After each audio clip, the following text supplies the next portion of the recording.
Hello everyone. Give me one moment to finish setting up.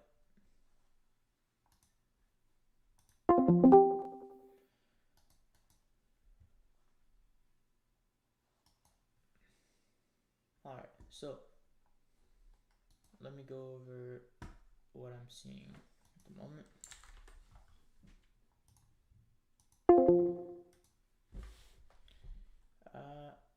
Oh my god, I have to delete that. There you go. On the daily chart,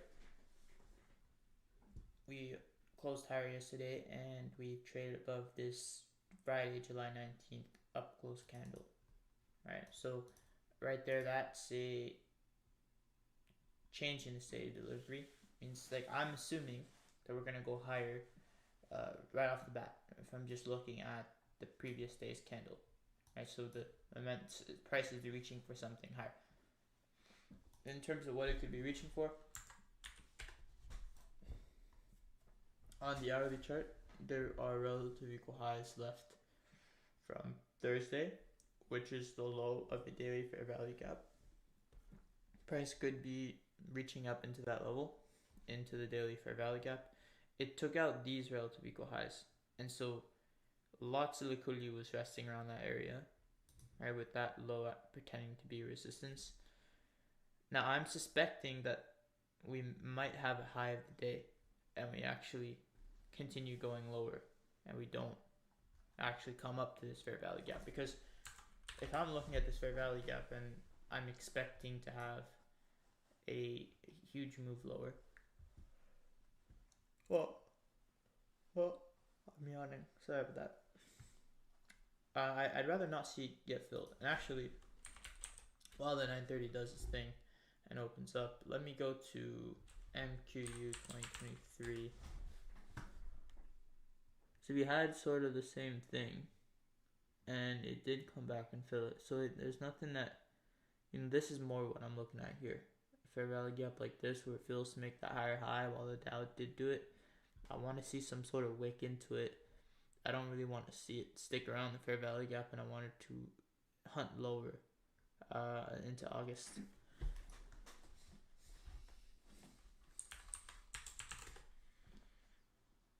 The Dow made the high in late July, beginning August, while the Nasdaq in late July was at the low, making a lower high. Made the high first before, and then start to trend lower. So this area here, that's kind of the same thing I'm looking to repeat on current contract.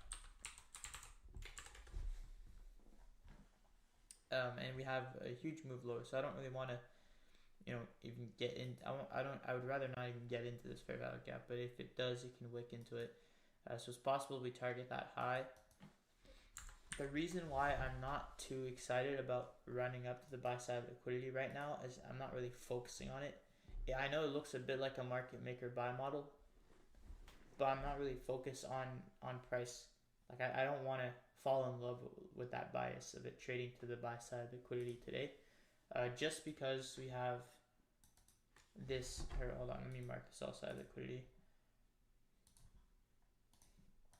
Okay, if we go down to the 50-minute chart, we had this move lower yesterday, which got completely bounced. So let me highlight that in yellow. But this was completely balanced, so with price coming all the way back and through it. Now usually when something like this happens, we should have a condition where we very quickly go down into a discount, and then we go very quickly up. Price shouldn't want to come back. It's just like the daily chart when I'm talking about how it shouldn't really want to trade up into the fair value gap. It should usually maybe retrace at 50%, but it should be very quick. The fact that it did it overnight and it stuck around, slowly trended into this range, and it's still kind of poking lower, I don't really like it. The breaker should have been these two up close candles, and price preferably should have trended higher overnight, and it didn't. Right, the Asia session trended lower and retraced deeper into this range. There was no need to really get back into this range. these fair value gaps are completely balanced, so there was no need to get back into it. Therefore, that's why like I'm looking at the current opening, the trend lower, a London reversal, and now if we want to go higher, I want to see it. I would want to see it continue from this price action, but I'm not going to fall in love with that bias because we retraced so much that we didn't need to retrace. It's building a lot of liquidity here, so this is like a trend. Everyone's putting their orders at these lows, buying this trend. So price can very easily see an even deeper retracement to sweep up and grab a bunch of this liquidity. And that's why in this days, if I'm looking for a day trade, I would rather wait and not try and place anything long, right?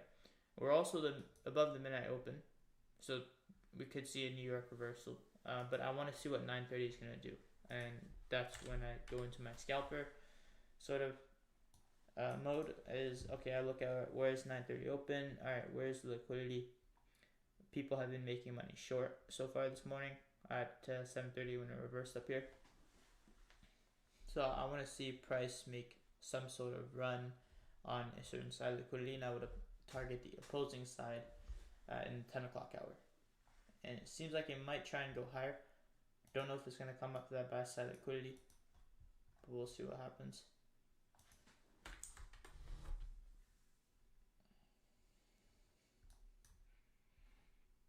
Let me check if I got 2 people watching the stream. Lower 1.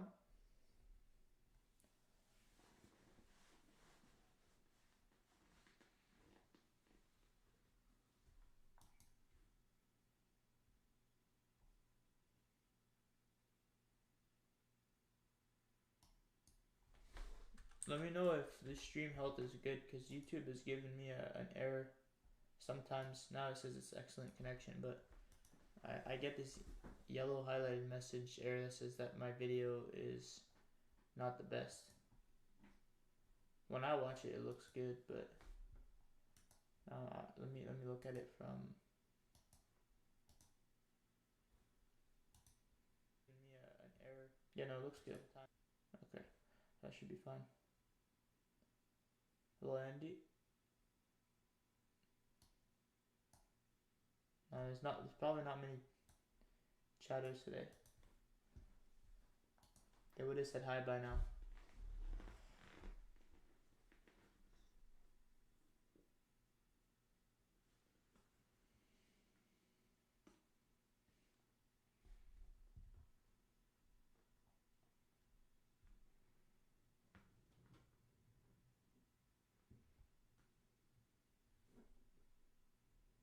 This area down here is completely balanced. I wouldn't really want price to come back into this area.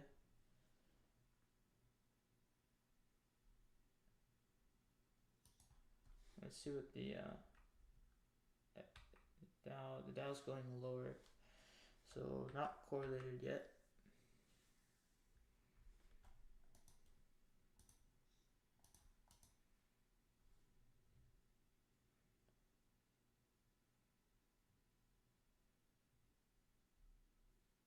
It's saying YouTube is not receiving enough video to maintain smooth streaming. As such, viewers will experience buffering.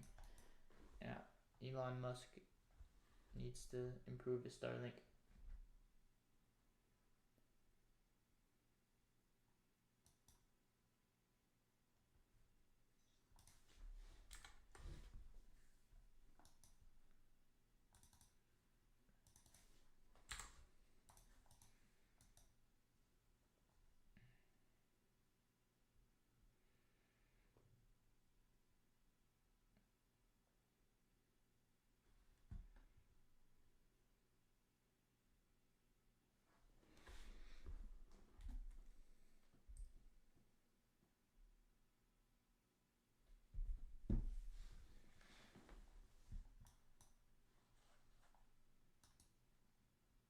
I don't think there was. I think there was news at 8:30. No. Okay, there's existing home sales at 10, so I'll be watching out for that.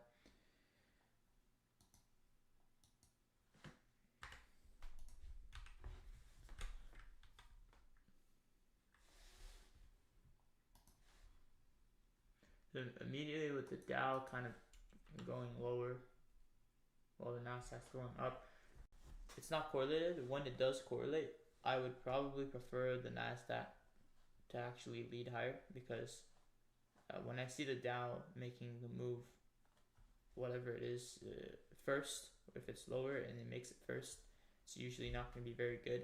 And half the time, or if not more than half the time, it's actually going to go the opposite direction and end up following the Nasdaq higher. But like if the Nasdaq ends up reversing and making it do the swing higher and then going lower, it's going to be very poor. We're probably going to consolidate and chop around before doing it. So I'd be careful about shorting now at this point, even though we're above the midnight open. We've taken a bunch of buy side liquidity. I'd be careful about shorts.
Okay, and with the dollar going higher, that is more evidence of a conflicting sort of market.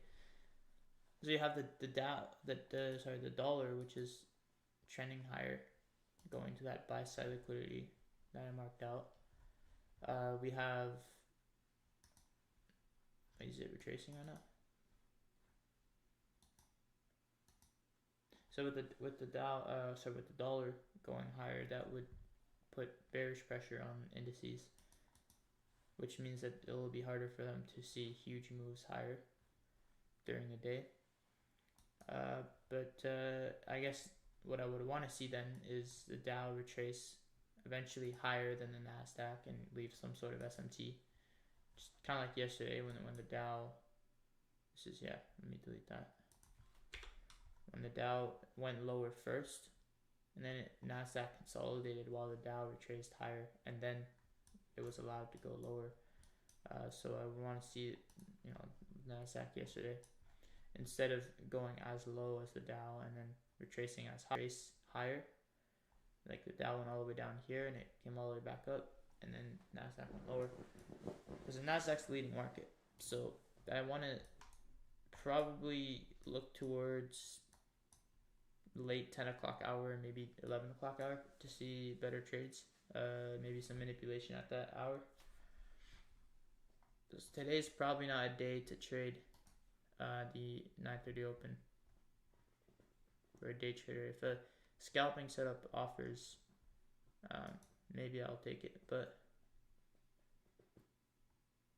I'm streaming mostly today because I don't think it's going to be very good.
Okay, so if we hit that buy side liquidity, unless we see some big like move lower, these are the types of days that would make a London kind of close setup.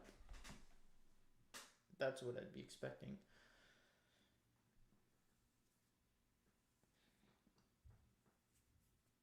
We're 9:45, so if we're gonna start to displace lower, it'd be sort of like now. But because of a huge 50-minute candle, like I don't know if I would even try and look for trades on that. I'd want to see a bit more of a breaker form that's more reasonable. But that 5-minute fair value gap is something that we should hold if we're gonna go to that buy side liquidity.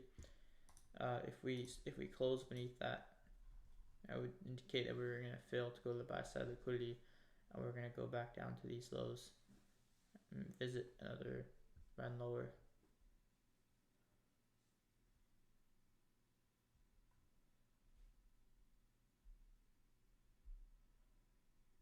Otherwise, this should not fill.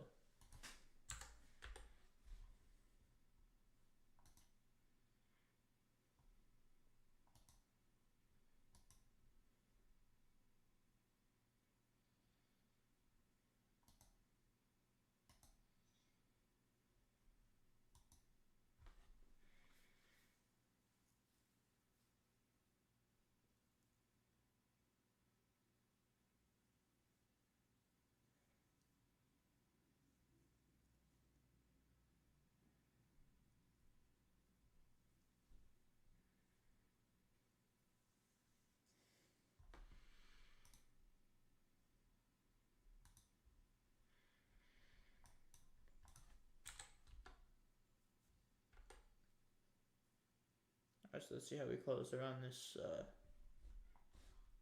this fair value gap.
Okay, so showing that it does not want to fill that, clearly doesn't even want to close into it, wicking away very quickly.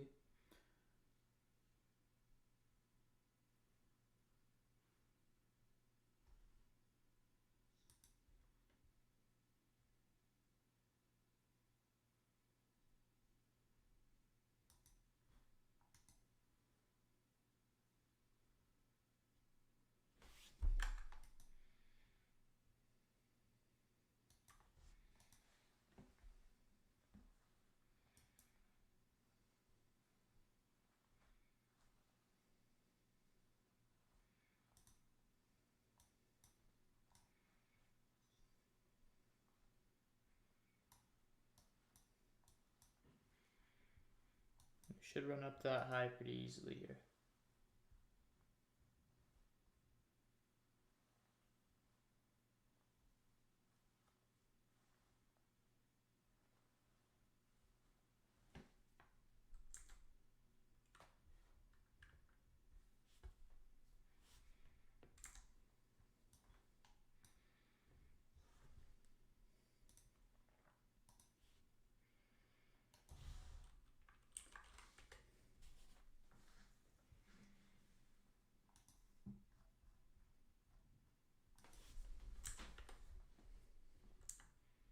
No, not 12-minute.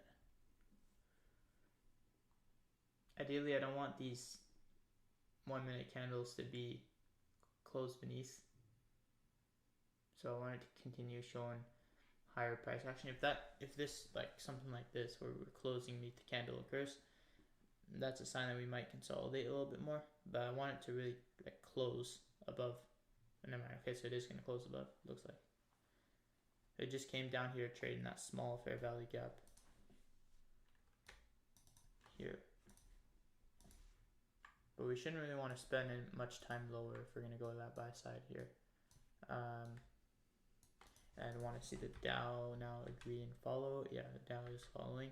So they are in sync now. And so we shouldn't see too much shenanigans, but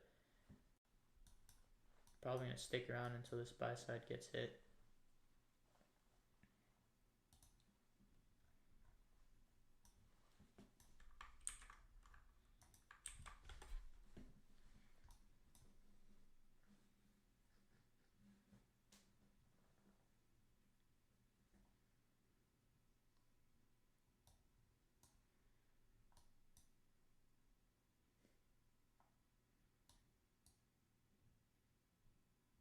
That is very bearish pressure right now.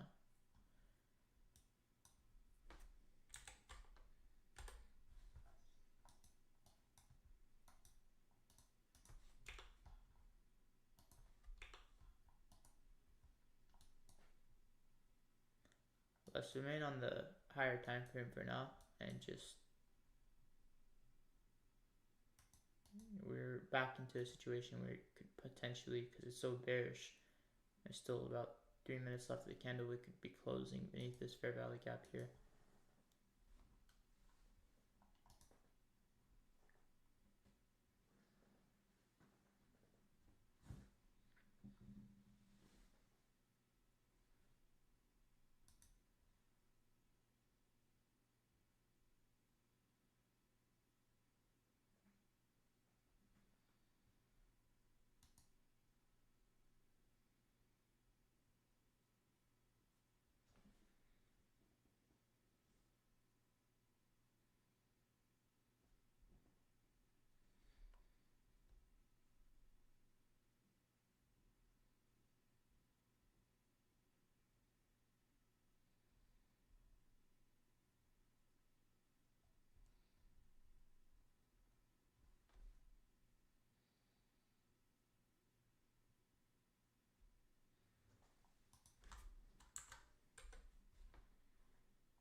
Now this is a bearish fair value gap. I'm sure a lot of people are selling it, but I would not be selling it. I'd want this to inverse.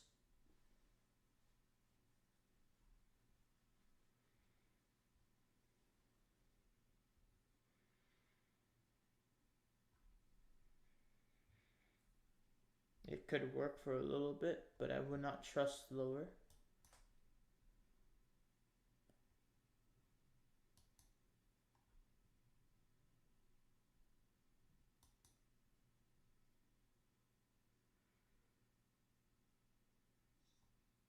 It's hard to trust the bias though.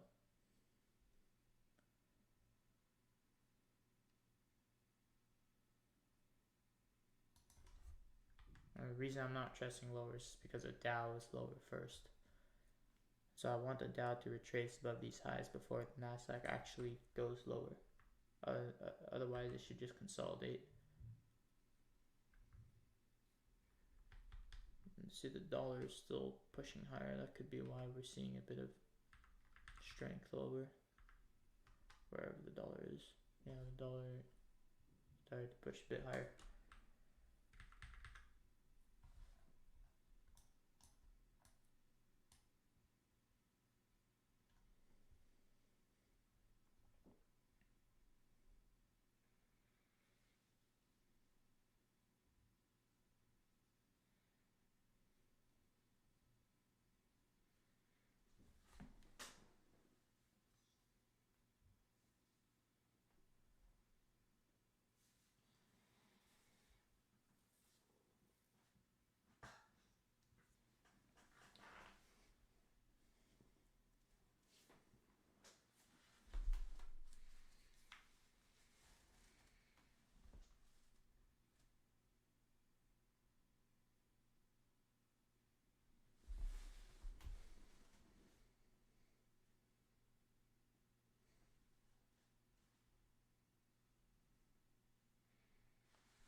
We should be inversing it here.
There you go, now that gap should act as support. Right there.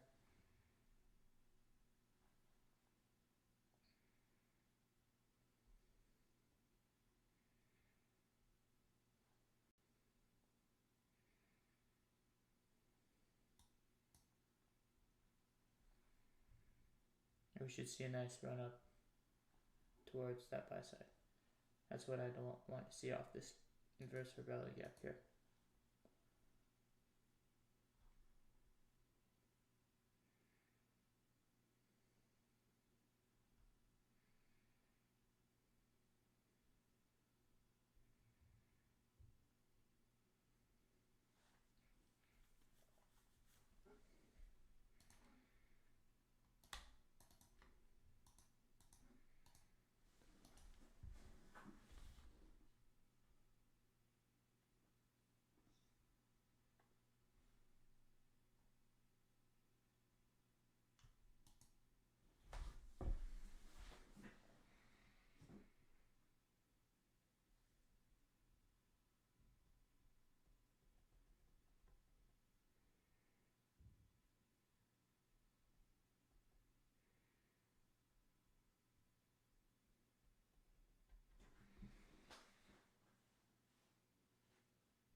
Use lines instead. See, it's having a lot of trouble, like making that nice and easy run, right? And that's because probably the dollar is going higher, and so you're seeing a lot of consolidation. It's not nice and easy.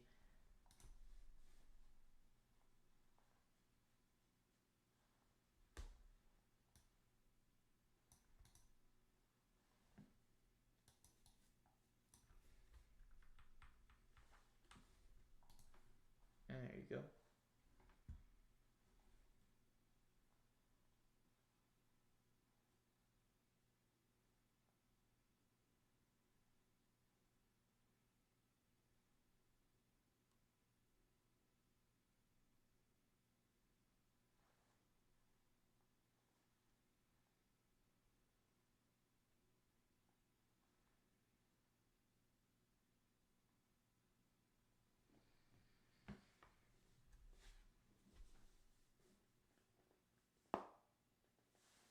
coming back one more time. Keeps coming back.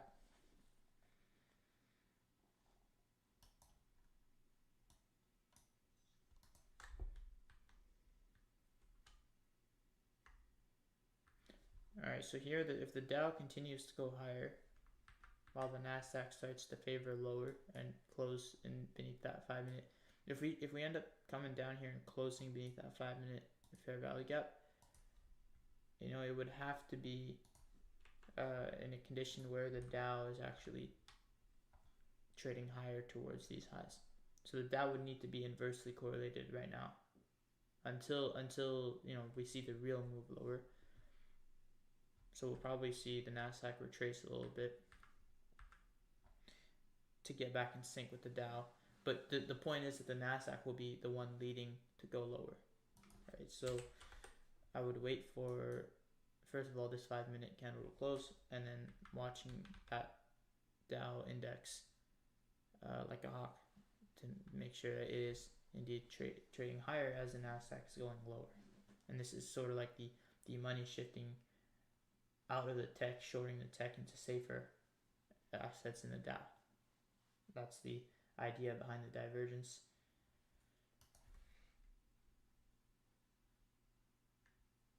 See, as the Dow is still climbing higher, you go to the Nasdaq and it's still climbing lower.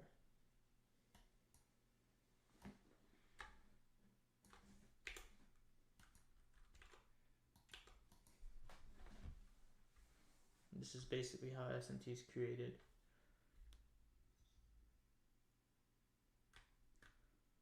Never heard anyone explain it that way though, other than ICT.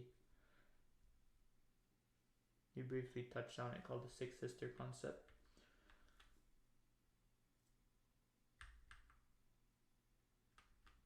See, these aren't supposed to be inversely correlated, but the reason why they correlate inversely is to allow the Nasdaq to lead.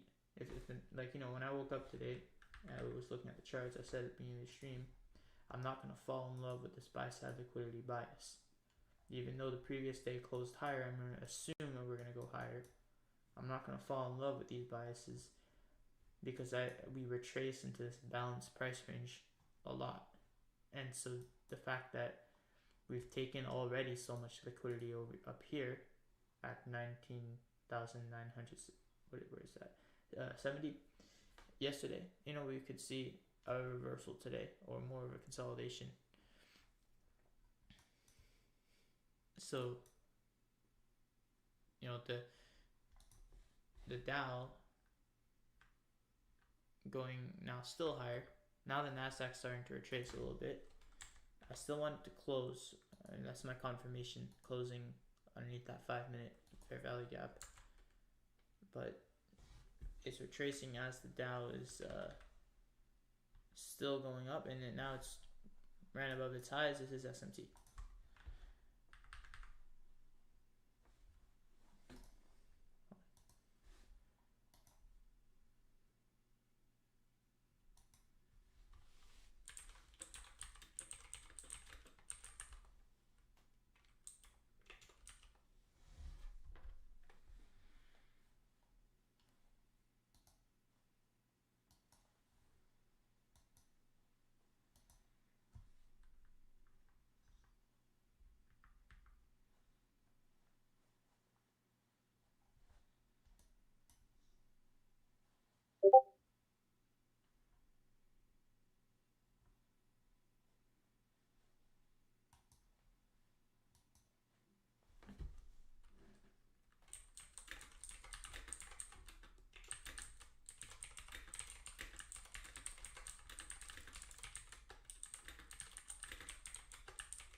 Still no close on that 5-minute fair value gap, but we're starting to see sort of the Dow start to lead higher, and so I'm starting to think of a reversal. But like yesterday, see how long it took before we got the actual move lower.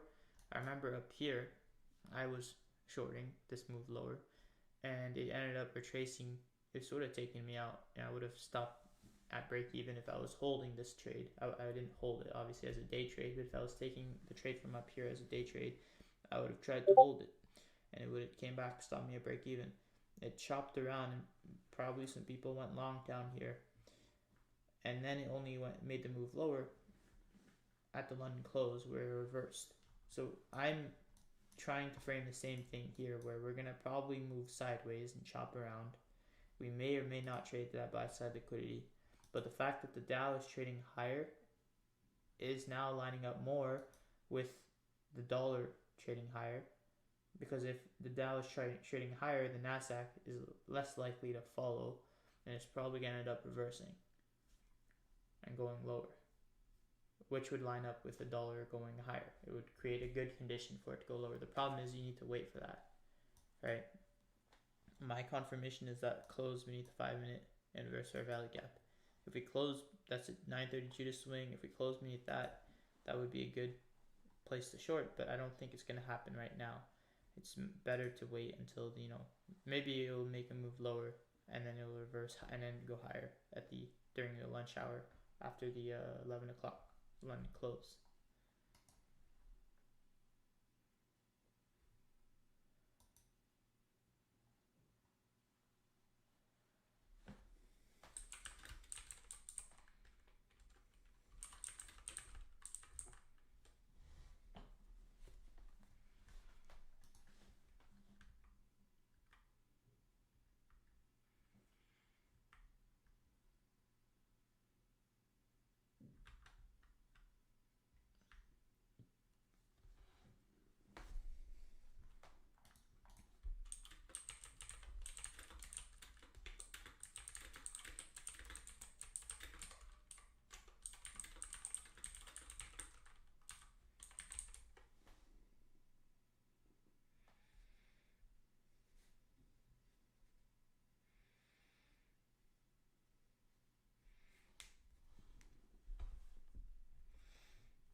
So we inverse these fair value gaps, use them to go higher. Now we might see a clean run on the buy side. But even now, I'm still not falling in love with this buy side. Even now, I know they could continue to basically move within like a 50% of this whole consolidation area. So I wouldn't be trusting anything until I start to really see the Dow and the Nasdaq be in sync. And to be honest, that's something that's pretty hard to tell. So I'm probably going to stick around just so I can study. I might not continue streaming, but I want to stick around to study so I can identify really at the moment where they can get in line and they start to sync. But let me look at them side by side too.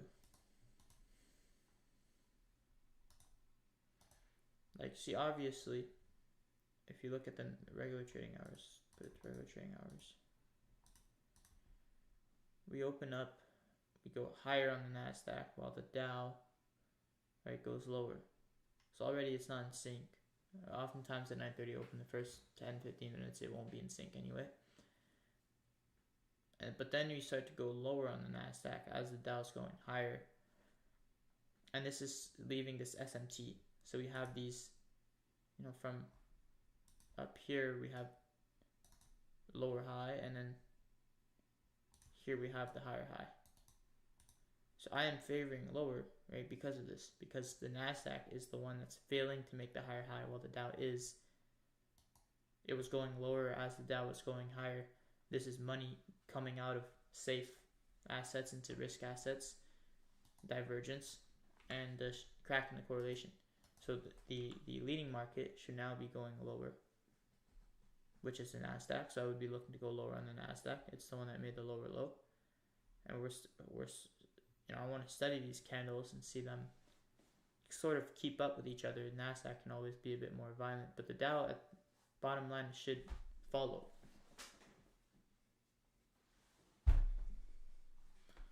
Yesterday I said bottom of the story. And that 5-minute gap is from yesterday at the 9:30 open. It's obviously supporting price a whole lot, so that's why I'm using it, but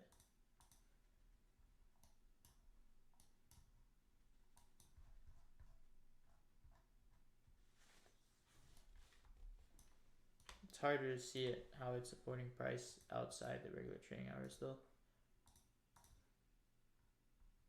Here it's pretty obvious because it's the regular trading hours, but you know, which one is the one? If you look at these 5-minute candles, obviously the NASDAQ is the one that's more violent. It's the one that's going lower, so the most. Oh hey Neko, I just saw your comment. I hadn't checked my my stream comments in a while, so sorry if you commented a while ago. I didn't see it. Hope you're doing well today.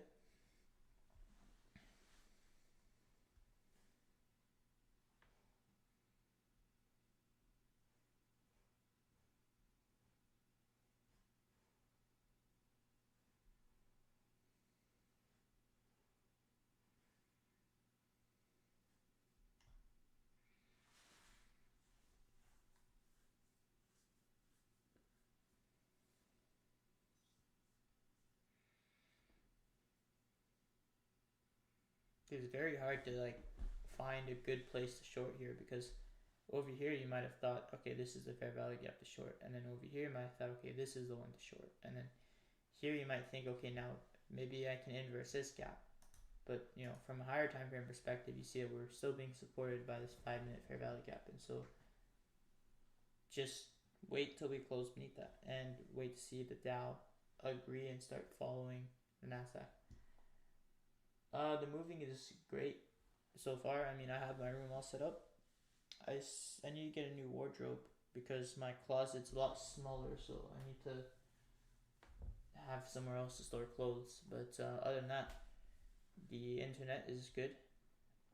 The first night we were here was atrocious. I think because Starlink was the way we placed our little modem. The satellites needed to move around a little bit. I don't know. It's not the best yet, but we're gonna put it on the roof so the internet will be way better. You might encounter some buffering in the stream because of that. And yeah, but other than that, it's very peaceful. It's in the country, so there's lots of birds. I hear them in the morning. No cars. And before, when I was streaming and had my window open, you could always hear cars. Now you just hear the birds in the wind, which is good.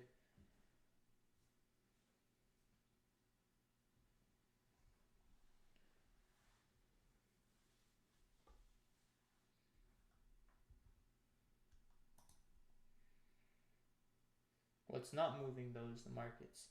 And these markets this morning are very, very stuck in their ways. They don't want to move.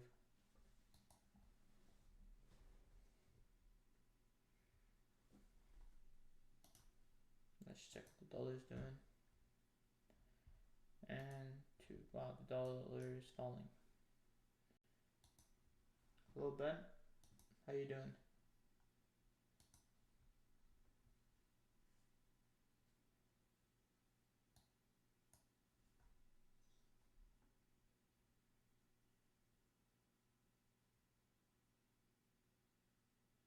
You bought at 19,971. Hold up, let me just check what that is. 19,900.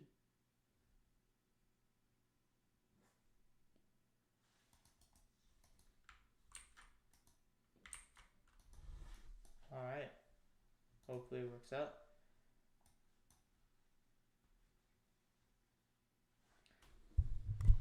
Yeah, that is probably because it's far away from me. I'm going to have to turn it way up, but maybe that's a little bit better.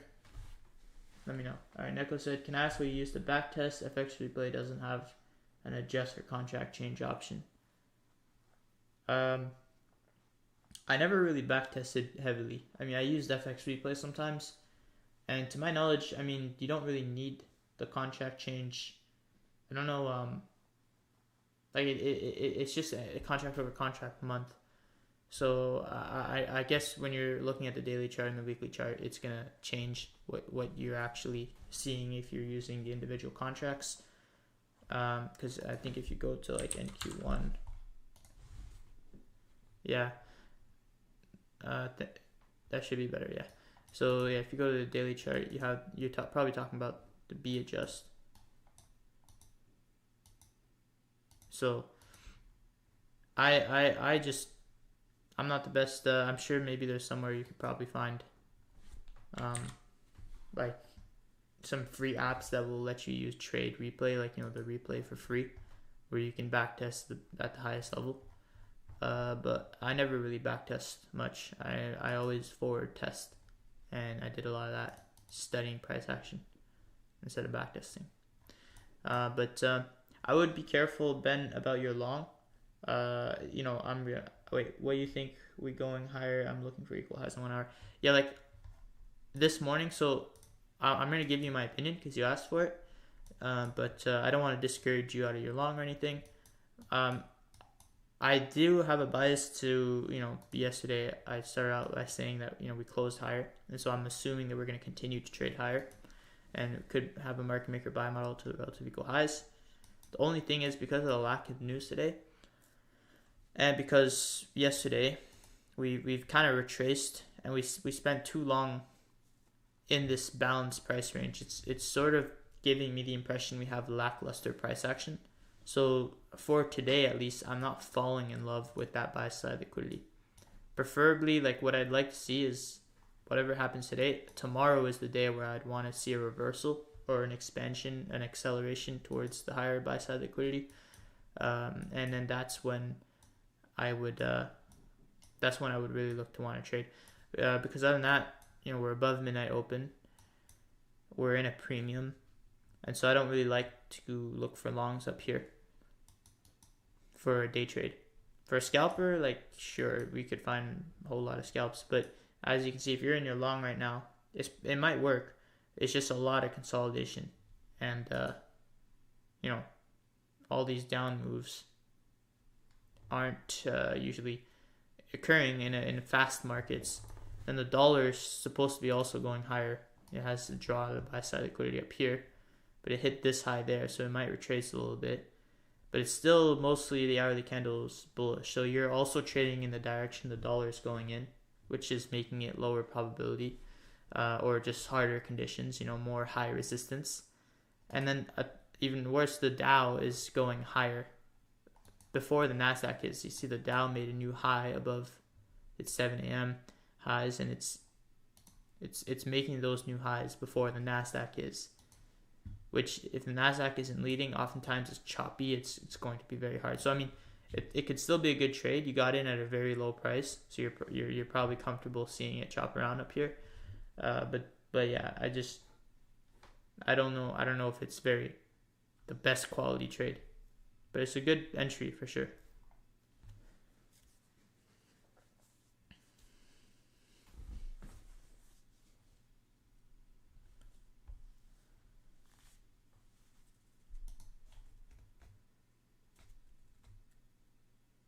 Why'd you get in at 71, by the way? Is it like there's no... You bought a turtle soup or something, or you waited for the wick?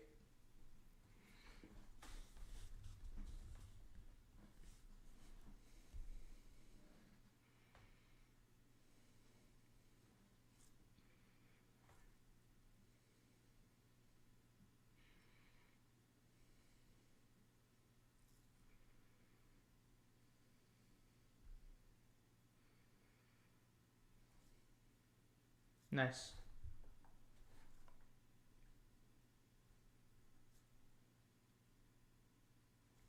But Ben, I'm just curious. Why did you choose to buy at 71? Like what process got you into that trade?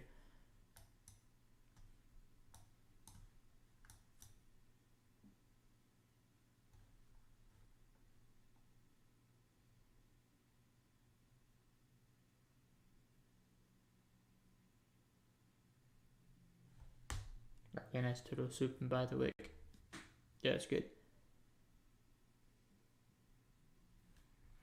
I was sort of seeing the same thing here with the 952 trading beneath this low, which initially made a low in the fair value gap, and then that didn't work, and so I was wanting to see if it would close beneath the 5-minute fair value gap, and it didn't, and it continued going higher. But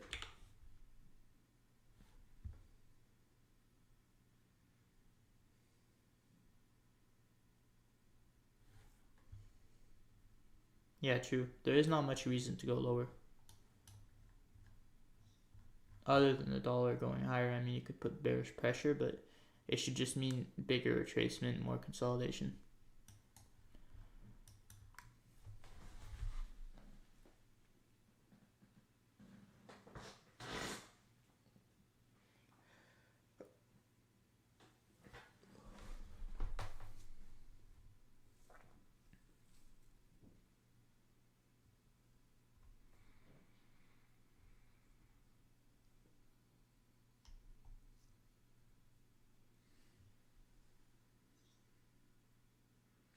No, Neko, he thought, so he was buying the, on a 5-minute chart, he was looking at that swing low and buying the break of the swing low on the 5-minute chart, and then waiting to see some bullish pressure, you know, like a wick here.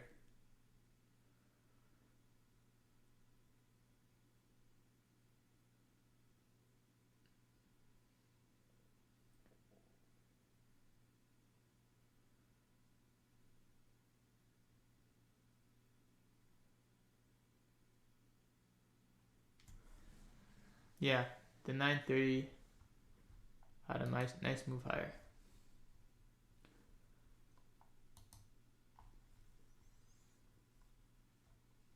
Only thing is, it wasn't really, because there was no 8:30 news, there wasn't really a clear manipulation and like consolidation ahead, and so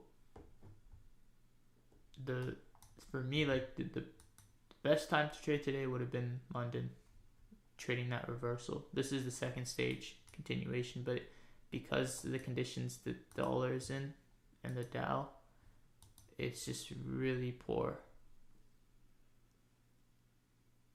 for me, at least.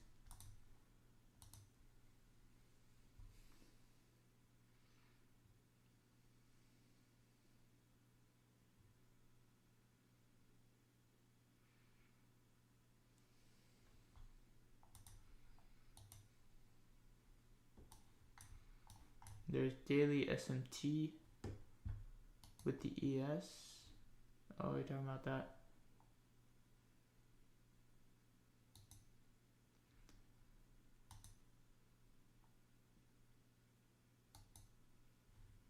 Yeah, maybe. In that case, it would probably mean it would want to run all the way back up to the buy side liquidity.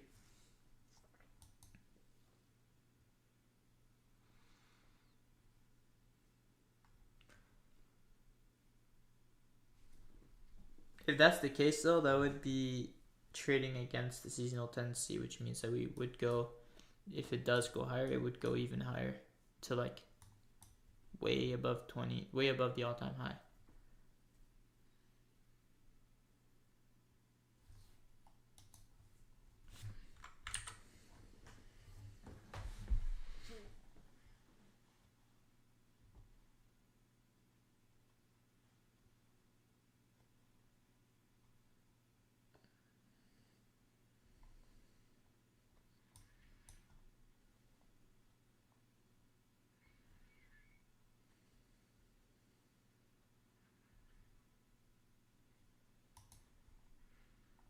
We'll see if these highs get hit today, but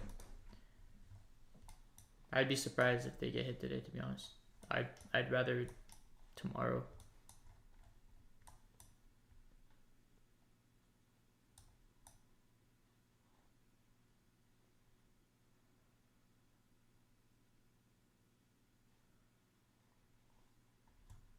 But the buy side is the fair value gap though. If you're talking about this buy side, that's the low of the daily fair value gap.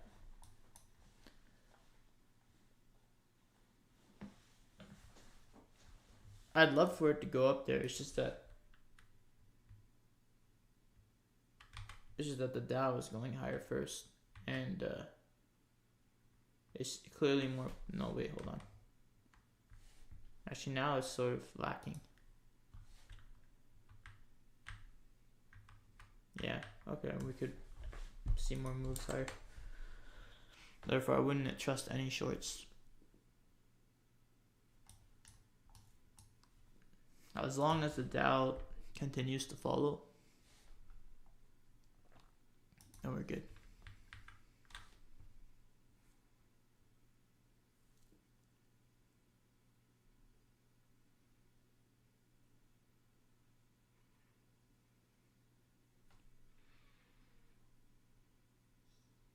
Oh, you're talking about the daily buy side. Yeah. Sorry, you're talking about this buy side liquidity. Yeah. I would want to see that buy side not get hit. I'd rather well, obviously I have this here. I'd rather not see that daily fair value gap fill, because well, seasonally in August we usually make a move lower. And the scary thing, yeah, like you mentioned, there's SMT with the S&P, so that's something you kind of have to watch out for.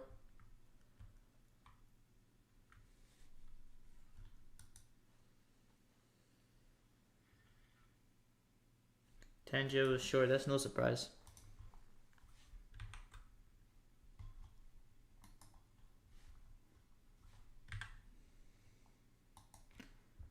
I feel like Tanjo's always trying to just take the whatever. I believe Tanjo, whatever she thinks the market is doing, she's gonna fade it, and then sometimes she'll be right, and everyone else will be wrong. That's what I've kind of noticed. So like when she makes money, usually, like, it's on days that move very quickly, where she just is holding on for like 100 points, and everyone else tends to be on the other side, like even ICT traders. So I just think she really just gets lucky. I don't know how she got a payout. Apparently she got a payout. And I saw her take 12 to 15 losses in a row, and then the next week I see a payout, and I'm like, what is going on? You know?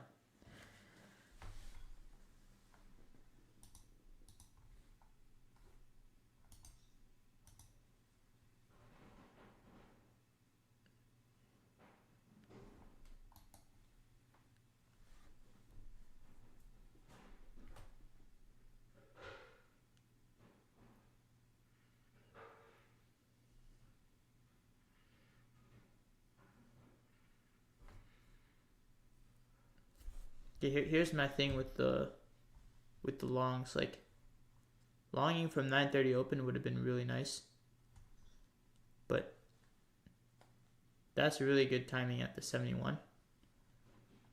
But I don't know, me, I feel like if I was holding this, I would freak out. It's just my character. It's just retracing so much, inversing so many fair value gaps here too. Like I don't trust going short on any of these fair value gaps, but like if I'm in a long, it would definitely be in my mind, and I'm like, well, is this gonna actually go short? Is it gonna continue going lower? It's not high. It's not low resistance.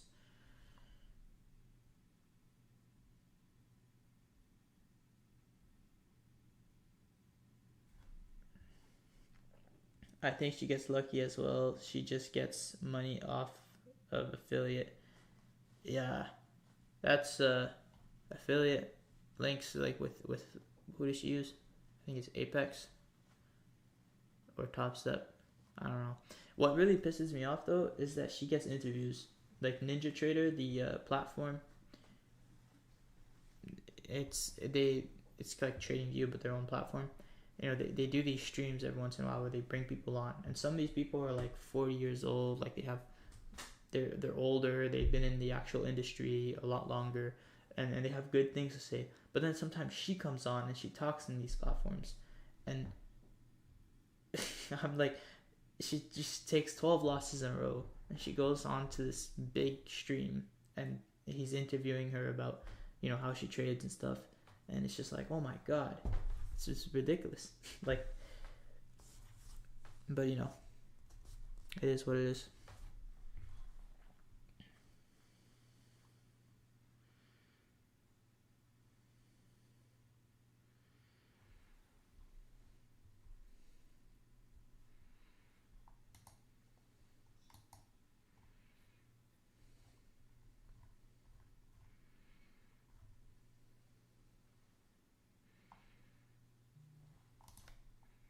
I did take a trade today, by the way. I didn't say it, but I didn't want to say it in case I take another. Now that I'm done for sure. It was, let me see where it was. Initially here, I believe it was this move high right there. I was watching that small fair value gap when it initially traded into that 5-minute gap. And I took a small scalp to take part in this move higher up to that high, and then it came back down. I wanted to get in again, but when I saw the Dow, I wanted to long again, but when I saw the Dow, let me go side by side, it'll be easier to show. Right at 950, when I saw the Dow start to trade higher, it scared me out of looking for longs because, and as you can see, we moved sideways. We're still moving sideways, to be honest, because right at 10 o'clock, when the Nasdaq started to trade lower and the Dow started to trade higher, the only thing in my mind is, okay, the Dow is leading and the Nasdaq isn't. So when that happens, oftentimes we chop around and we usually go the other direction. So I started to think about, you know, going the other direction, and I was waiting to see if we'd close beneath that 5-minute inverse fair value gap instead of considering a turtle soup. But so far this is the Top Step account. 2 of these trades, this one was a mistake and this one was a mistake. So I'm 6-1, not 7-1. But we're basically a third of the way. I'm gonna keep doing that until the rest of the summer because it's slow price action, and then my plan is when winter comes and the Dow and the Nasdaq start to correlate more, I want to take my trade copier on Apex and just trade the Apex accounts and run it up with the trade copier, the funded accounts. But until then, like, I'm just gonna keep doing the challenges. Yeah, man, it's bullshit. She is really not good. She honestly has really bad win rate pattern trades. Like, I don't think she can trade anymore, maybe in the past, but lack of backtesting or studying probably got to her, and her skills declined a lot. Yeah, I bought there as well in the 5-minute, by the way. Took a very similar trade, but my take profit was higher, so I got stopped at break even there. Nice, looking good. I got 2 combines right now, both up 1K. That's really nice, Ben. You know, 2 combines, you have a trade copier, man, you can make money very quickly. Just think about that. Even when you're in drawdown, you know, it's temporary. Just think about that ability to basically make that drawdown back within 5 minutes, to be able to do it consistently in the future. And that goes same with you, man. You know, we all lose sometimes, but I lost yesterday, and it was tough. But I didn't go, and I felt like yesterday. Because I won in the morning, then I lost in the afternoon, and I basically felt like a whole day's gains were just wiped away.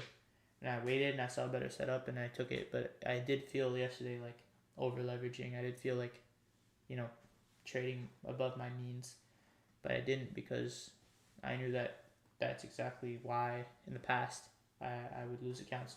So I think anyone that's still struggling, they just need to lose enough money. And Tanja's not losing any money because she's just getting a bunch of affiliate marketing money.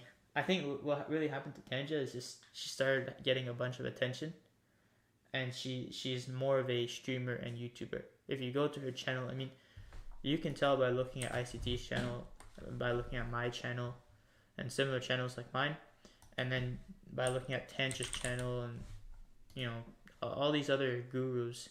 Like this is obvious. She's a YouTuber. She's not a day trader. She's a YouTuber. She makes content. It doesn't matter what she's doing in her trading. So I think she just stopped. Anyone that has a face, I have a camera, right? And I thought about putting a camera for my streams, and I'm like, what's the point? People are gonna get to see my face. So, like, I don't want people to come in here to see me. I want people to come in here to see the price action that I'm showing. And the whole purpose of this channel is to document my trading, so I can look back on it in way years down the line and see my evolution, maybe show it to my kids, and if anyone can learn from it, that's great at the same time that I'm doing it. But like, this is why I didn't put a camera on my stream. So, a little bit of a rant. How long I've been trading? I'm trading since the crypto boom. That's when I first got into trading. But I was on and off, and in January 5th, 2023, a couple of days ago, ICT had posted the 2023 mentorship episode 1. A friend told me about ICT, and I got serious with trading in December 2022, but I didn't know what I was doing. So I was basically just gambling. I had started learning of liquidity, and I found a couple ICT copycats. But when my friend told me about ICT, I decided to check him out, and it was like I just started watching 2023 mentorship. That's what I started with. So I guess I've really been trading since then, like a year and 8 months about, since December 2022. Yeah, it hits you mentally when your account is in huge drawdown, but you gotta keep going. Yeah. And honestly, if it hits you mentally like that, if it really hits you, like, it's just because you haven't lost enough.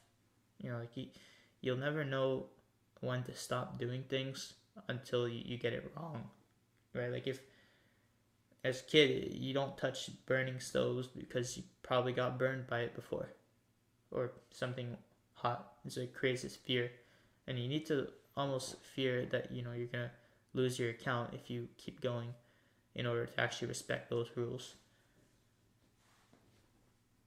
June 31st, 2023. Yeah, man. It's good.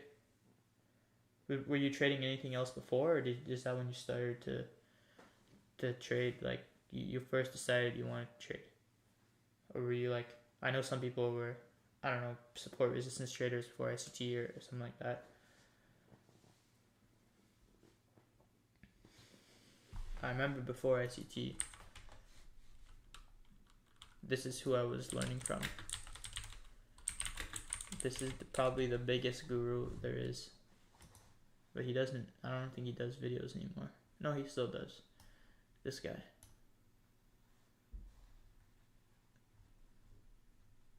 He had this video here. And this I would watch this video over and over again. And it's nowadays it's all bullshit, But before, he said the only, and then he has another one, which is the one day trading strategy you'll ever need. These people are content creators. September 2023. That's good.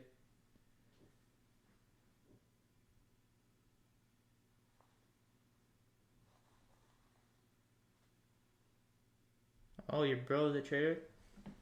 Man, I wish my brother was a trader. I'm the big brother in the family, so my little brothers, both of them are uninterested. And my smallest brother, he was interested for a little bit, but this guy flopped, and he rather play Fortnite. He's 16. So, he just plays Fortnite all day.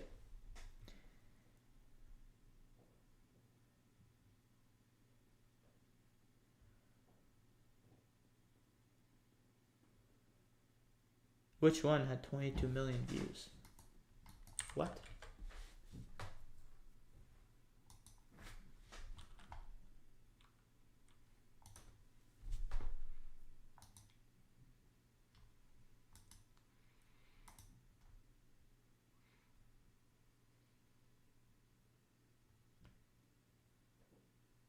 What video has 22 million views?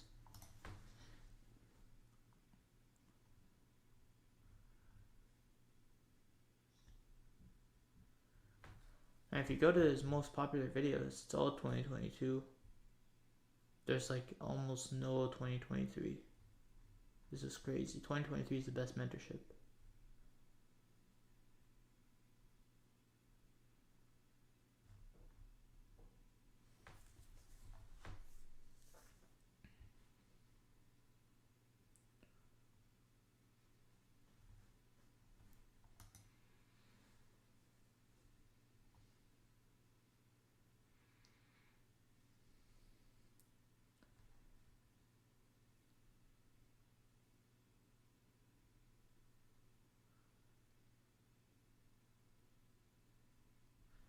Man, your big brother gave you some good advice, because you guys, well, I'm about to turn 21 tomorrow, so now I feel old. But if you're starting young, Ben, I mean, you're in a good place, because your brother probably needs to make money, and he probably has his different circumstances. And I think if you learn in a position where you don't really need to make money, like you don't have those bills to pay, and you're still you're not relying on trading, then that's what you need to do. Like if I had a career, I would find a way to work around that career. That's very hard sometimes to do. It limits your potential to learn and to study price action. Like I know some people that had to become London traders because they had full-time jobs, and that meant sacrificing family time, sacrificing sleep time. So it's very hard when you're trying to learn how to trade when you're older. The older you get, unless you have good income and a schedule that allows you to learn, it becomes harder. So the fact you're picking it up now is really the best. You're in a very good position. 4 hours a day, by the way, is amazing. Like that's the minimum. When I was learning ICT, it was 4 to 6. Sometimes one day it was 14 hours I spent on the charts. I was there all day, basically just on the charts, back testing.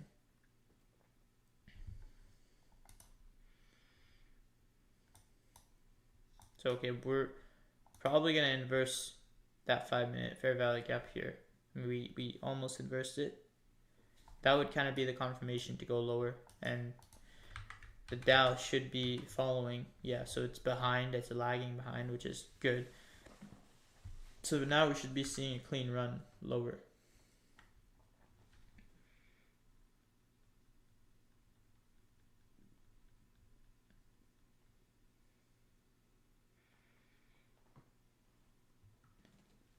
Oh, I said I was a kid once. I mean, I don't know. I consider myself a kid. I guess the people I talk to are. It's weird because a lot of the people I talk to are older than me, so I just don't really connect with people my age, and oftentimes people my age, they always think I'm older, and I always refer to myself as if I'm older than them. So it's a weird relationship, but in my life experience, like I still think I'm a kid. I still have much to see, much to know.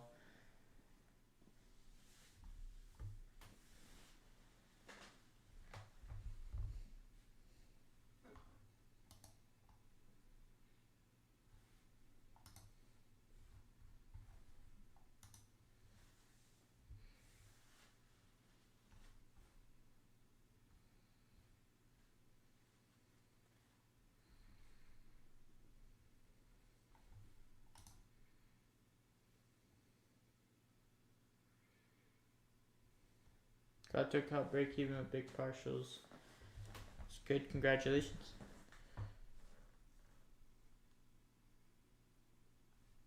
I would be interested in shorting here, but I already said I'm done.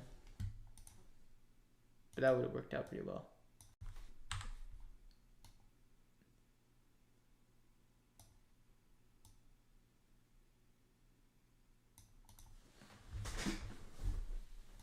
That would have been like a 20-second trade.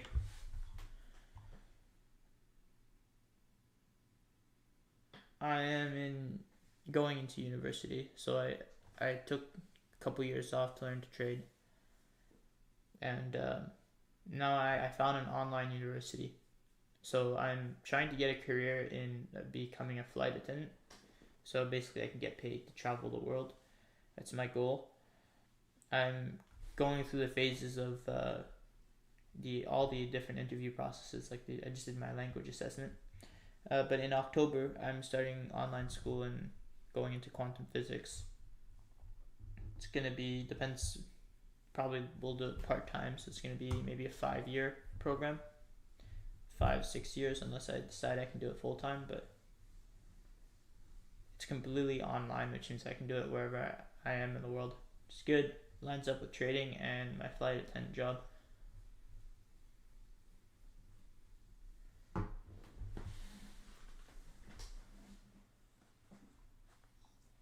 After taking the high, 1 hour fair value gap. Yep. But the we've been in here so much that I think that we might make a bigger run lower to these lows. And the reason being is because what I first mentioned at the beginning of the day, at the beginning of the stream, is we had this run down which retraced into the price action that created the market shift, and then we quickly balanced it out. And the fact that we balanced it out and we spent a bunch of time in this range tells me that we're usually price is going to come down, it's going to create the breaker, and it's going to go. I'm running out of space. So it's gonna run down and it's gonna go up right away. This range usually doesn't see price action hang around very much. Like this, it doesn't usually want to spend time in this area. It usually is just gonna stop at the very high within 75% of that range and then go higher. So I was going into today being very careful about seeing buy side liquidity. Not falling in love with that bias because it's possible to get a reversal, and that was kind of confirmed when I saw at 10 that the Dow started to trade higher as the Nasdaq started to trade lower. When that occurred, I knew we were going to see a move lower. I just didn't know when, so I decided to study it to not put risk on and just kind of wait, because like yesterday it moved sideways. The same thing occurred at around 950. The Dow started right at that high 950. The Nasdaq moved lower, the Dow started to go higher. It left SMT just like it did today, and then it moved lower. So I was wanting to see that move lower when it would happen. And it didn't give me a chance to execute because I was waiting for a close beneath this 5-minute fair value gap.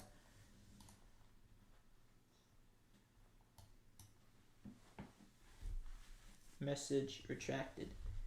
I'm not allowed to go to uni? Why? Your parents? That's really cool. I managed to convince my parents to let me take a year off from uni too. You shouldn't have to convince your parents, man. That's messed up if you do. I think university is great for anyone that wants especially a full-time job. But me, I don't necessarily want a full-time job. I just want to learn about quantum physics. Like I waited a couple years before actually deciding I want to do that. When I got out of high school, it's what I wanted to do, electrical engineering. And now I'm just more sure. I'm older and I'm more sure that's what I want to do. And so, if you think about how much money university is, it's gonna cost me $30,000-$40,000 Canadian for the whole tuition. So not 1 year, but the whole, all the years, all the classes, and that's online. I'm not factoring in any traveling costs, obviously, or time it would take to go to class. That's a huge investment. So to make that decision right at 18 when you're that young, I don't think is responsible. You know, if you're sure that's what you want to do, go ahead. But I think more people should take time off.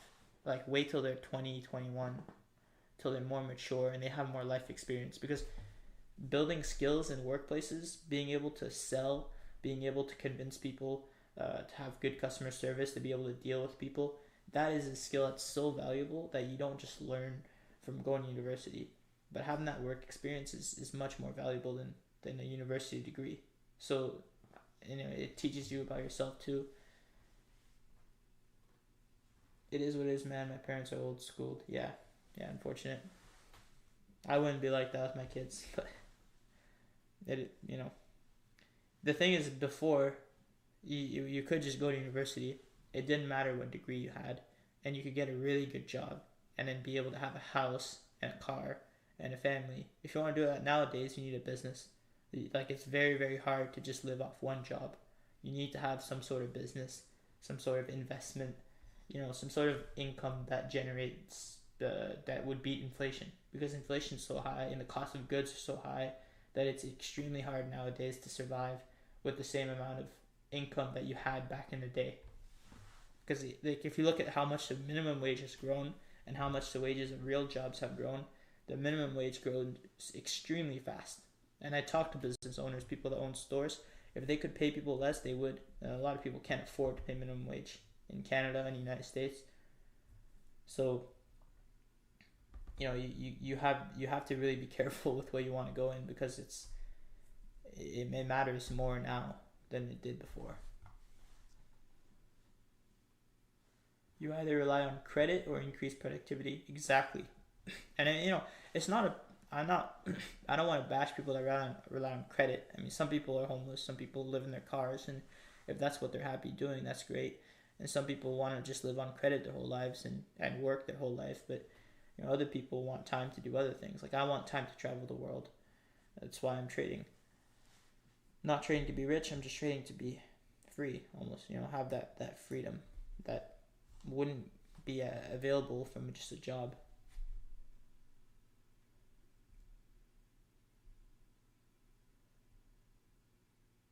Yeah, when people, and the thing is, you know, when I first started learning about all this, that oh the credit is at an all time high, um, I thought it was a problem, but the thing is, it's not. It's a problem that's too big to fail, and so this is just going to keep happening forever, and all it's going to do is it's going to make people poorer and poorer, and create a gap between the rich and the poor.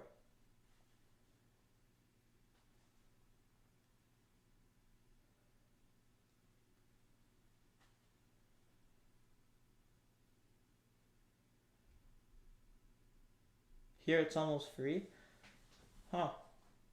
Where is it that you're at, where it's almost free? I've never. It must be a small town.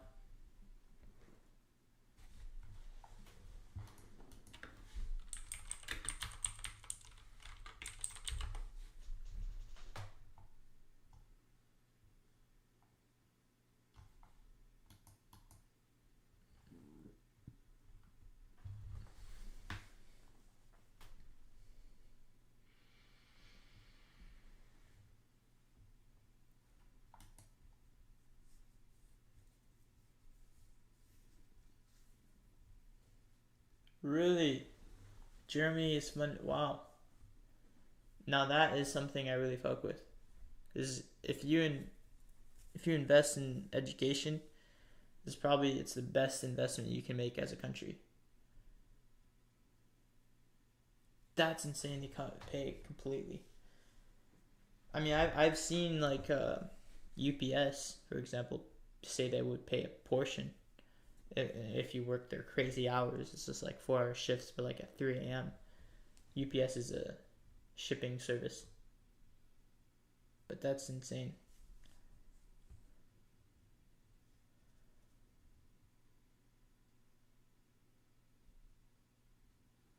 Wait, Ben, you live in Dubai? Are you Are you a Cicida or ODICT? Like this is your other account?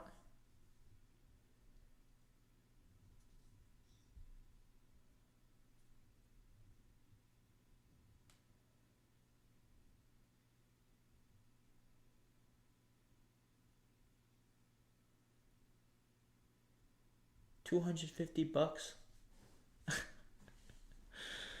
What? Okay. I'm just asking Ben because I have another student that lives. Well, not a student. He's a viewer that lives in Dubai. And he's 16. So I thought that was you. You were the same guy.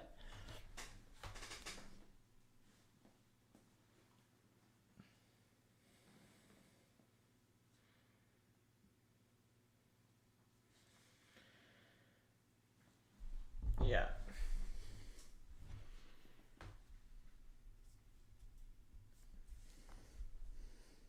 I mean, and Neko, you know this. It's never gonna stop.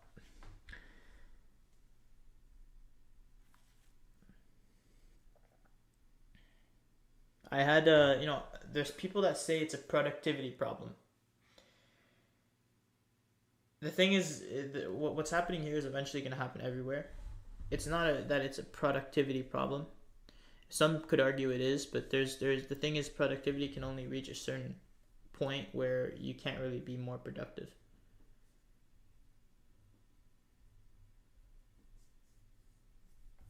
Like where basically land and wage are correlated. The more land you have, the more you can have people working, growing food to support the population.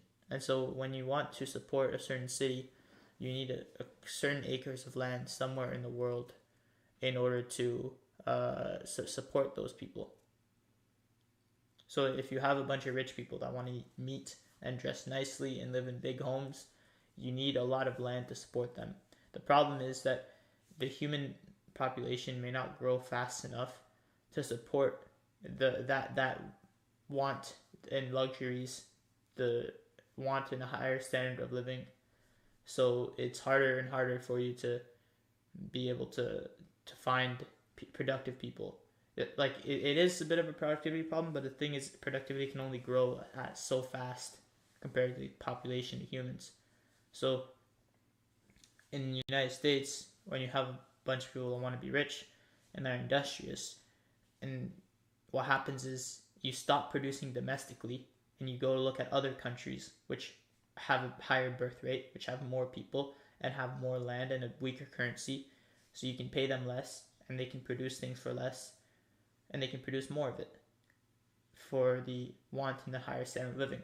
But the thing is that pushes out the domestic people, so this will raise prices because now you're getting them from other countries and it's costing more, so you have to pay them less because their currency is worth less, but it's still costing more.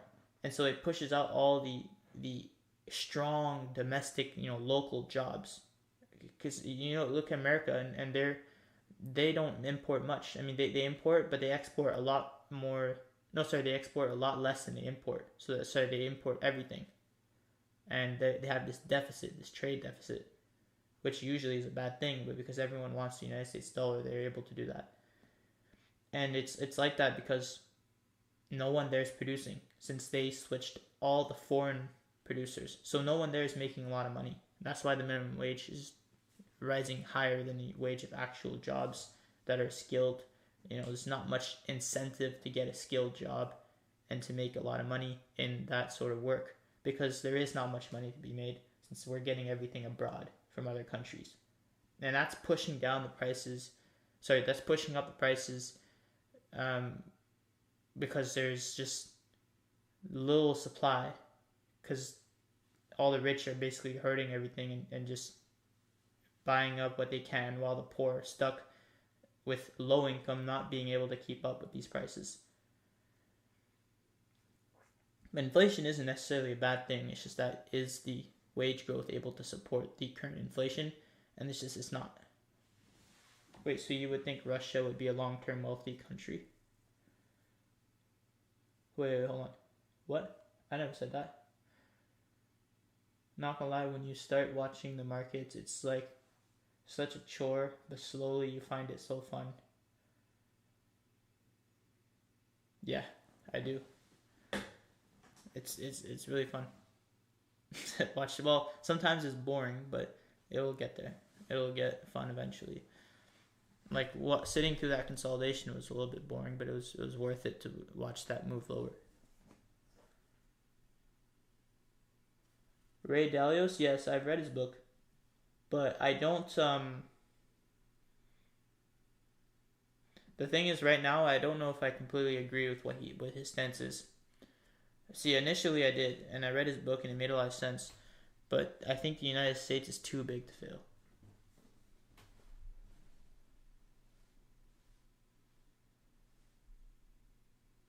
I don't know what I meant as an example, because I heard you say more space and more for land would equate for more rich people in general. Okay, so take Canada for example. Canada has so much space compared to its population, and I think it's even more than Russia. I think Russia has a lot of hills too. But if we're talking about livable land, like Canada is a perfect example for this. It's that you can have a bunch of land, but you also need a bunch of people and places to send it to. So when you have like a country that has all this space, I'm trying to really articulate my thoughts so you understand.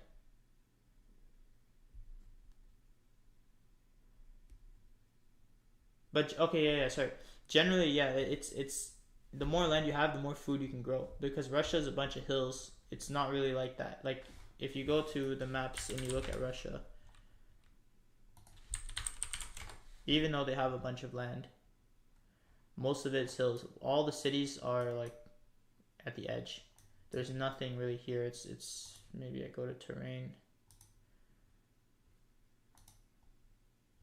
Well, you can see it's just a hill and jungle. All the cities are sort of like on the edge, and like Canada is a perfect example of somewhere where we have a lot of potential, but everyone here is old and not many people are moving here, right? Because our economy is fucked, and in fact, actually, a lot of people are emigrating. A lot of Canadians are emigrating, and we have an immigrant problem. We have too many immigrants, not enough homes for them because homes are too expensive.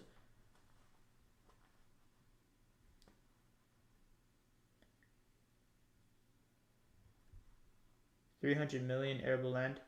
Canada's 95 million. But no, I'm talking about the population to the land. I think if to land ratio by country, I think Canada is one of the lowest here. This is basically how many people, like the density. I don't know, maybe I'm wrong, but I'm pretty sure Canada is like, let me just, yeah, Canada is 239th, and Russia, where's Russia? Russia is 233rd. So Russia, I mean, it's still not a lot of people compared to the land, but Canada is worse. I mean, it's twice, it's half what Russia is. You know, you have a much bigger population in Russia than in Canada, even though you have more land. But Canada is really in a bad spot. Like we're a big country, and we're next to these. Australia is pretty big actually.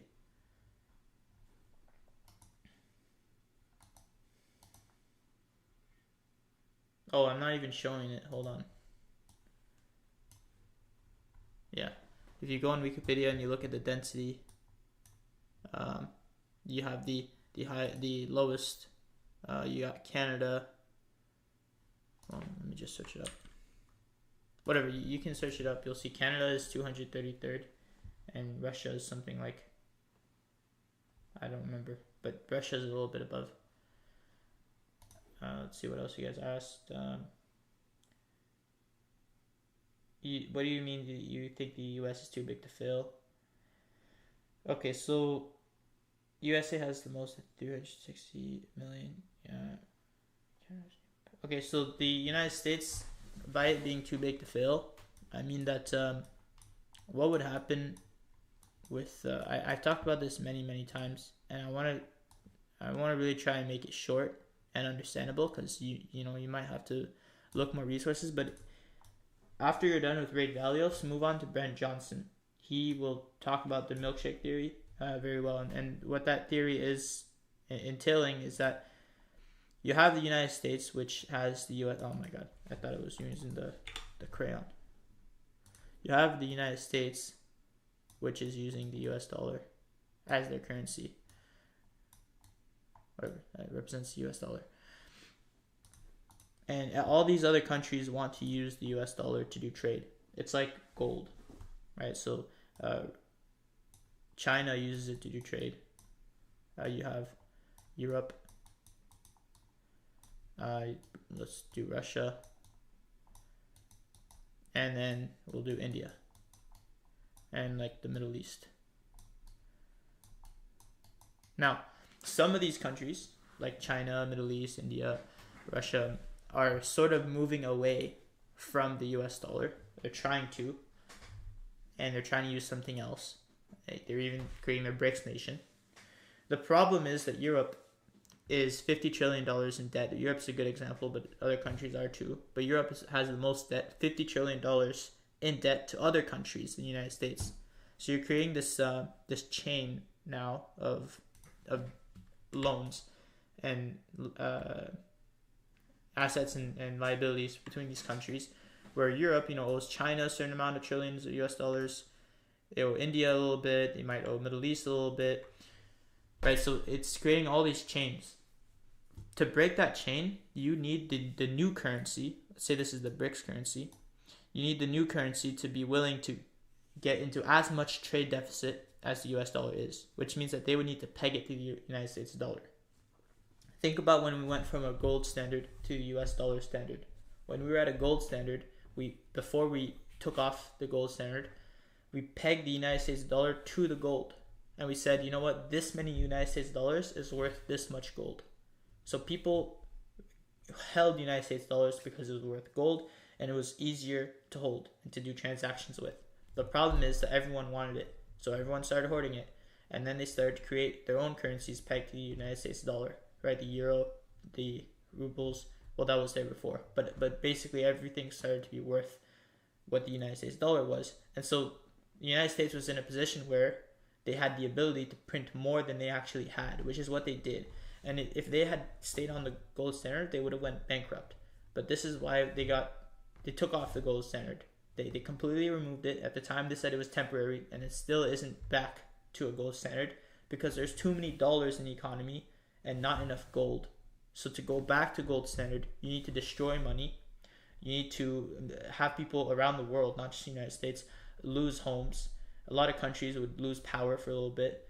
Supply chains would be destroyed. You'd have to rely domestically for a little bit on producing things, which means that a lot of countries would need to change and live a poorer life, which is not something that a lot of countries want. And so anything, you want to bring nuts, you want to bring a new BRICS currency, you want to bring gold, Bitcoin, any of these that have a limited supply, you're going to need to peg it. And Bitcoin and gold is impossible to peg it to the United States dollar because they have actual value and there's not enough of it. But a paper currency is possible. If you make another BRICS currency, you need to peg it to the United States dollar. You need to say one BRICS dollar is worth one US dollar. And now people will have a reason to use the BRICS currency instead of the US dollar. And honestly, if you ask me, I think that the BRICS is helping the United States dollar because it's helping investors kind of turn away from the United States unsustainable debt path and sort of destroy a bit of money to help the United States.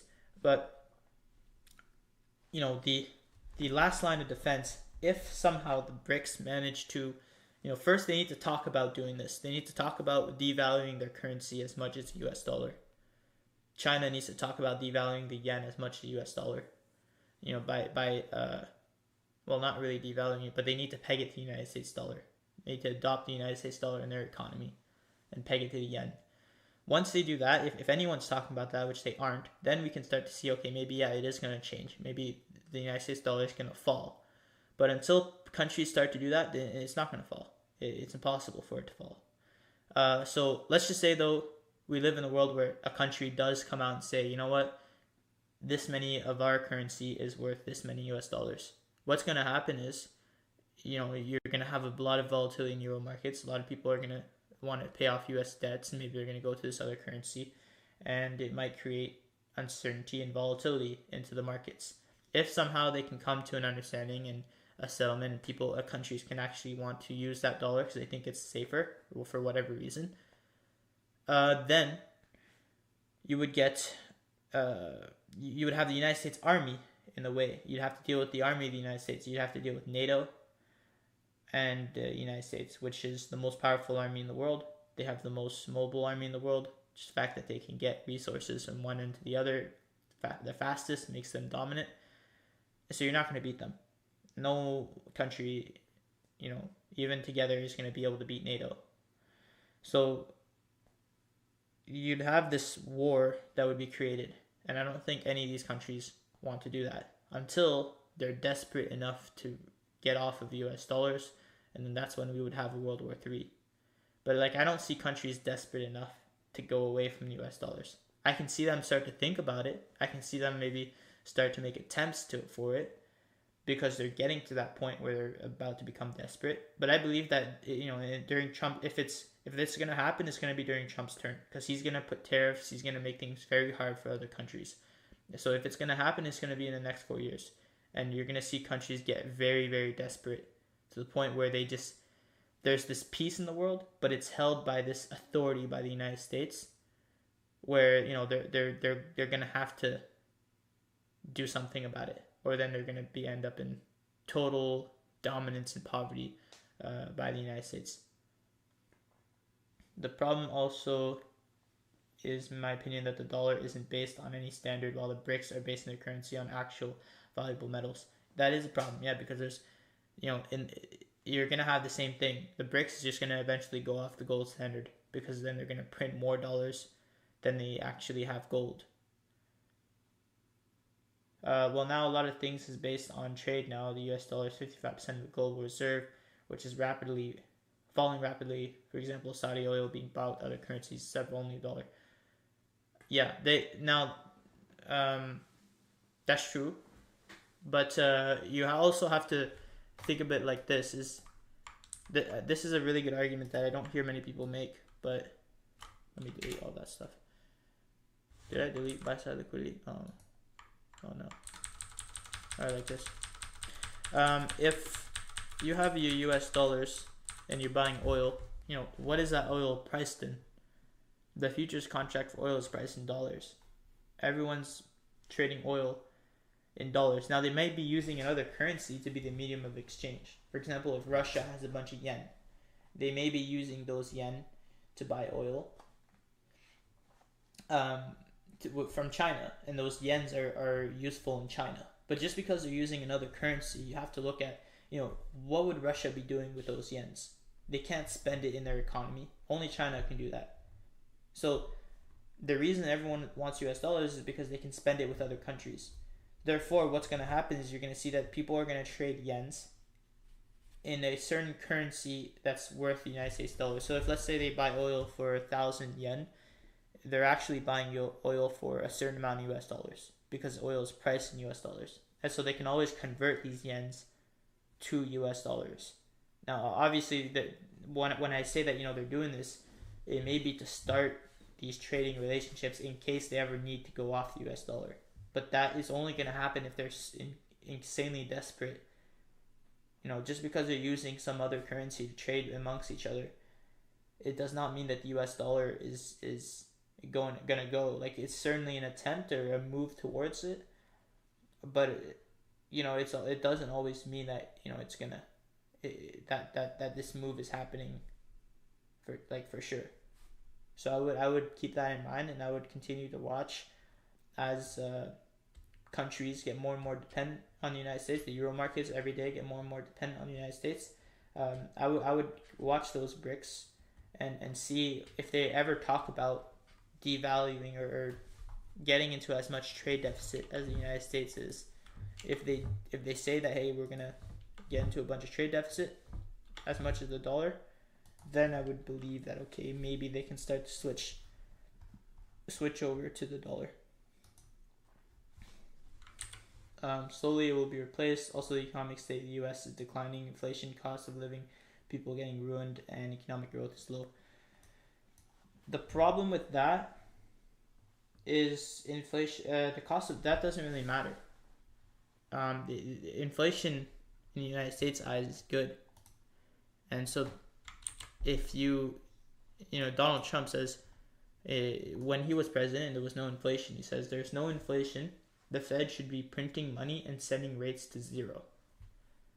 They see the problem the United States had for 10 years was that they had no inflation. They had, I mean, if you look at the CPI, economic. If you look at the CPI for 10 years from 2000, actually even at the beginning of the century, inflation was very low, right? But especially from like 2010, you see inflation's at underneath 1%. It goes up above 2% once, and then it spends its time basically beneath 1.5, 1.6%. So they had a problem where they had too low inflation.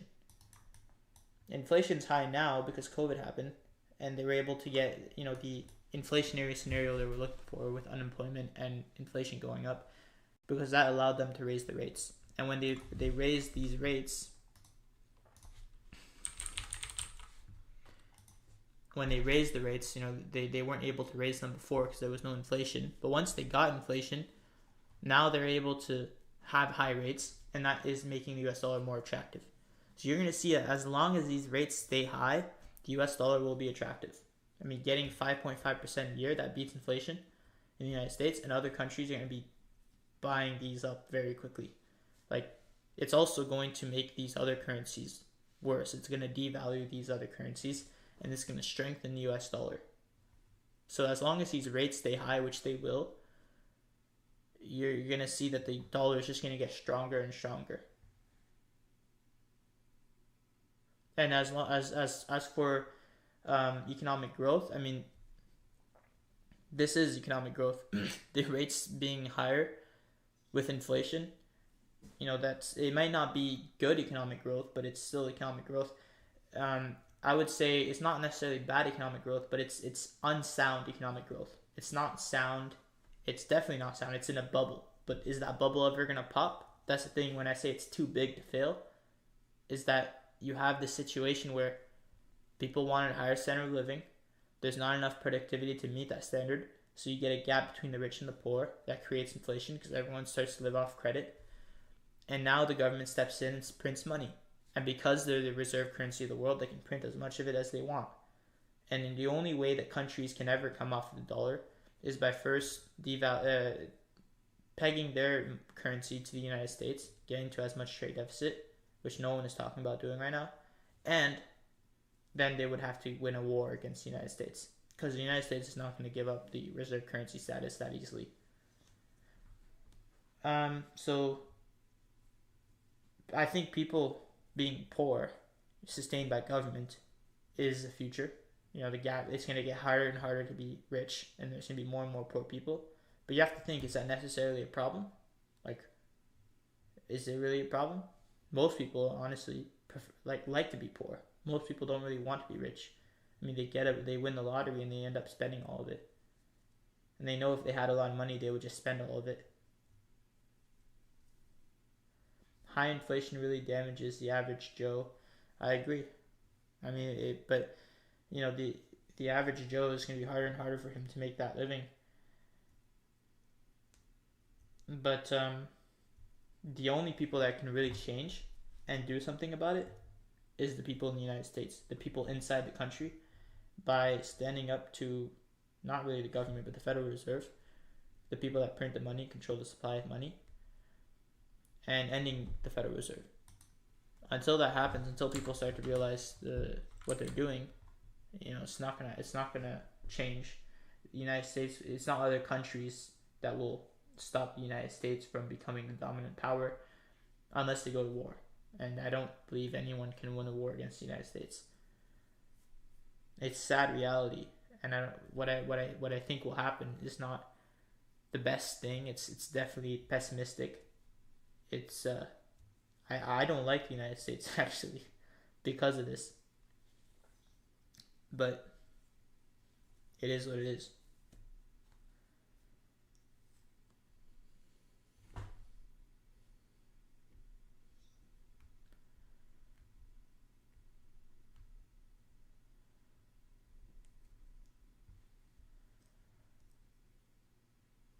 High inflation with low growth is the killer. It will eventually cause depression, which could cause the end of the US next time, as other countries may decide to make their move.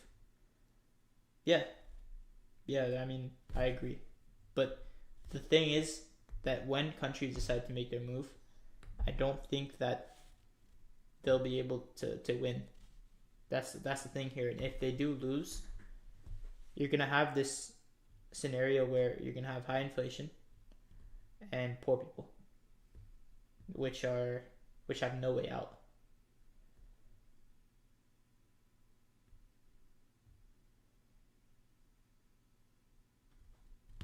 No one can win against USA, but I think the USA will defeat itself with the polarization of the population already. Yeah, you're talking like a civil war. That's what I think will happen. In fact, some people are saying that they might be in a civil war right now. A lot of people don't realize, but if Donald Trump would have died in last week, you know, when there was assassination attempt. Hold on, let me see this this image right here is gonna go down in history. You know, this is gonna be like, imagine 20, 30 years from now in a world where everything's okay and it's running as it is. This image here, if he ends up being elected president, is gonna be framed. It's gonna be in maybe history books. You're gonna see this in history, right? So that's the bullet that is here. A lot of people don't realize that if Trump had actually been shot in the head, what happened after the assassination attempt is you saw a lot of people go to Trump's side immediately, or a lot of Democrats at least went to the middle ground where they were considering Trump because they saw how patriot he was, and it created this vote of emotion. What's the word I'm looking for? Where people feel bad, sort of. So a lot of people, and it made the Trump supporters stronger in their belief. But if Trump had died, it would have started a civil war, 100%. We would have had people that would have done January 6th all over again. And it's at a boiling point. There's so many issues in the world and so many different groups that there's just so much tension. Anything gets set off at any moment and cause a civil war.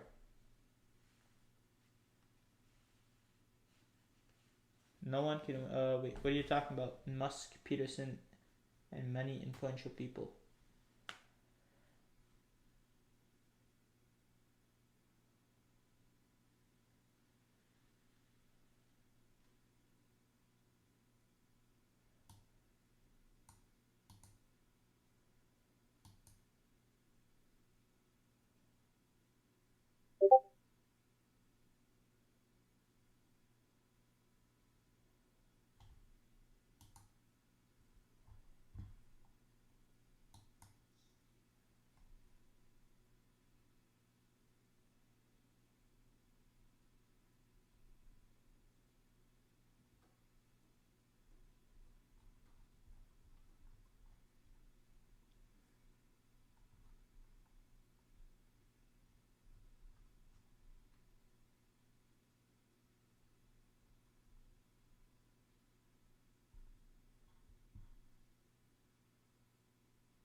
Must be just sending many French people. Yeah. But the sad thing is, if Trump gets elected, like I'm not against his election. I don't support his election. Actually no. Well, who I support is RFK, right? Robert F. Kennedy. I just don't think that when I heard his policies, it's just too good to be true. Like I don't think he's gonna get elected. If he gets elected, if he has a chance, he gets on the ballot somehow. I think he's gonna be assassinated or something. I don't know, because it's not gonna like this. I know he would. Even his own family doesn't support him. It's just not like. It's just too good to be true. That it's what the United States needs. If I could vote, I would vote for him. But Donald Trump is. I'm afraid he's gonna start a war. That's what I'm afraid of, and that's why like. Yeah, sure, he would make dollar even stronger, but that's exactly what's going to start a war, because he's going to make the dollar stronger, not at the cost of better productivity, but at the cost of other countries. And then that's the reason countries are starting to move away from the dollar, but the dollar is still getting stronger. It's getting much stronger because most countries are still using it. So you got a small fraction of countries moving away from it that have potential to having their own economy. They're not there yet. Like the dollar, another way of saying it is it's the best out of a bad patch of apples. You have a bunch of bad, low quality things.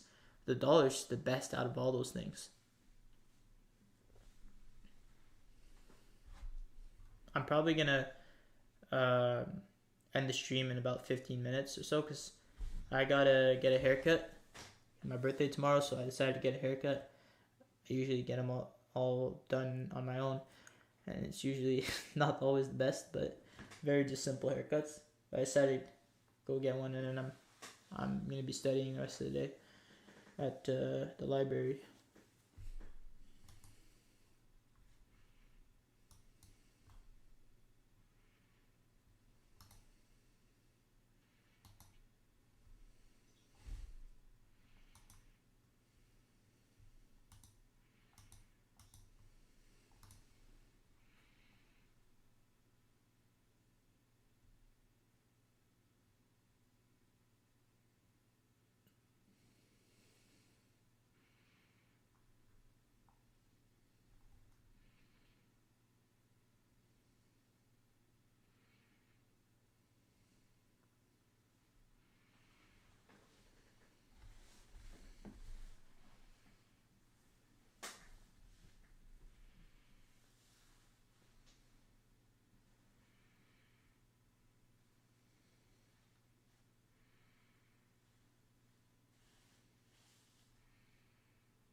So the interesting time when price reversed was around 11, right at the London close, just like yesterday.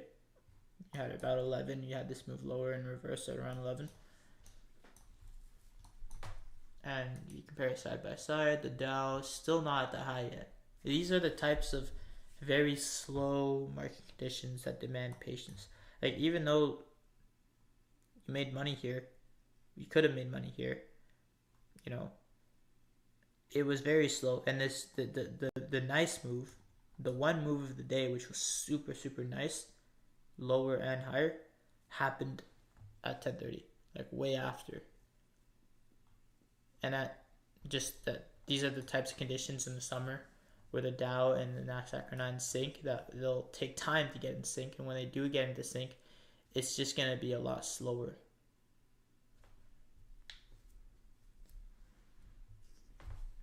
For that to happen, a lot more high resistance. It's not always going to be the best.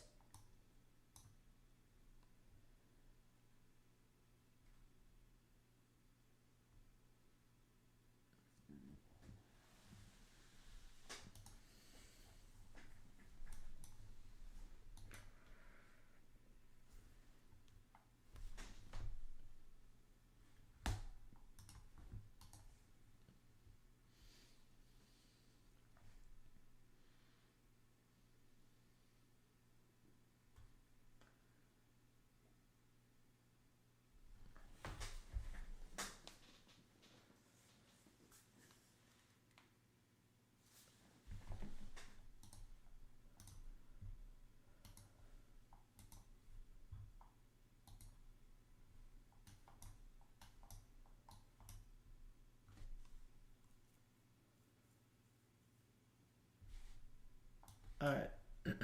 Well, anyways, I think I'm gonna end it here because we took that buy side liquidity, and yeah, there's nothing else really to do for the morning. So that's it. Thank you very much and have a good day.